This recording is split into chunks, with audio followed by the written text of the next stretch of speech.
நடிகை ஒருவருடன் தொடர்பில் இருக்கிறாங்க, என்னை வீட்டுக்குள்ள சேர்க்க மறுக்கிறாங்கன்னு கூறி தாவேகா தலைவரும் நடிகருமான விஜயிடமிருந்து விவாகரத்து கோரி அவருடைய மனைவி சங்கீதா கோர்ட்ல வழக்கு தொடர்ந்திருக்கிறாங்க.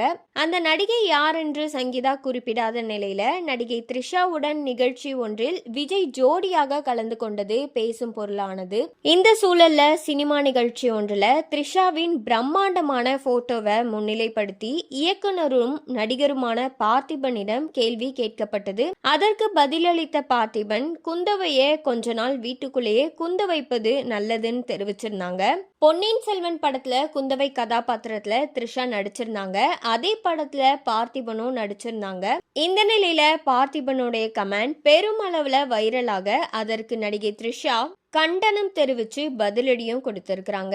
இது குறித்து த்ரிஷா தன்னுடைய எக்ஸ் தளத்துல அண்மையில நடைபெற்ற நிகழ்ச்சி ஒன்றுல கடைசி நேரத்துல அவசரமா என்னுடைய போட்டோவையும் பெயரையும் பயன்படுத்துவதா தனிநபர் ஒருவருடைய உதவியாளர் மூலம் எனக்கு தகவல் தெரிவிக்கப்பட்டது. மைக்ல பேசுறதுனால முட்டாள்தனமான கருத்து புத்திசாலித்தனமான கருத்தாகவோ நகைச்சுவையாகவோ மாறிவிடாது. நாம யார குறிப்பிட்டு அறிவில்லாத வார்த்தைகளை பேசுகிறோமோ அந்த வார்த்தைகள் அதை பேசுபவரை பற்றி நிறையவே பேசும். இந்த மாதிரி நடிகை த்ரிஷா தெரிவிச்சிருந்தாங்க.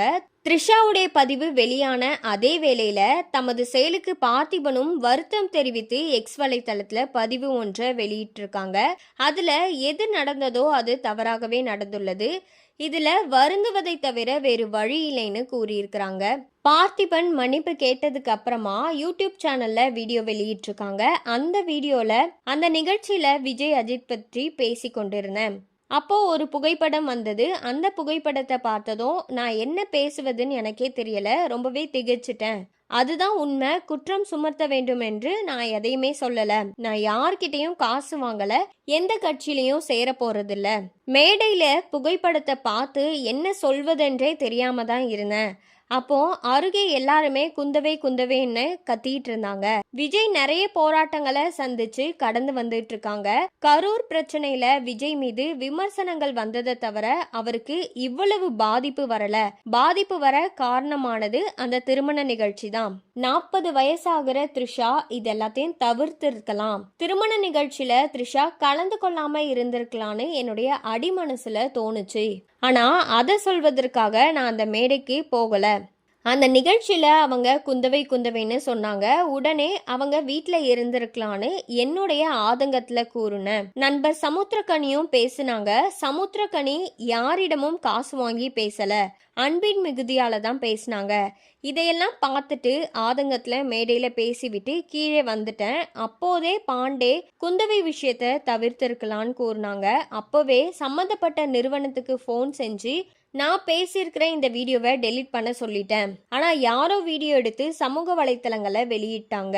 இந்த விஷயத்துல நான் சொன்னது ஒரு பெண்மணியை பற்றி, எனக்கு சம்பந்தமே இல்லாத 3வது மனுஷியை பற்றி சொன்னேன். இந்த பிரச்சனையில உள்ள 3 பேரை எடுத்துக்கொண்டா என் அன்பு நண்பர் விஜய், 2வது விஜயுடைய மனைவி, சட்டப்படி இன்னும் அவர்களுக்கு விவாகரத்து ஆகல, அது வரைக்கும் விஜய் அவர்களுடைய மனைவி சங்கீதா தான். 3வது மனுஷியை பற்றி பேச வேண்டிய அவசியமே இல்லை. ஆனா இந்த 3வது மனுஷி த்ரிஷாவை பத்தி நான் பேசினேன். இதுக்காக அன்னைக்கு மதியமே வருத்தம் தெரிவித்து ஒரு வீடியோவை நான் ரெடி பண்ணேன். அதை வெளியிடும் போது ட்வீட் ஒன்று வந்தது.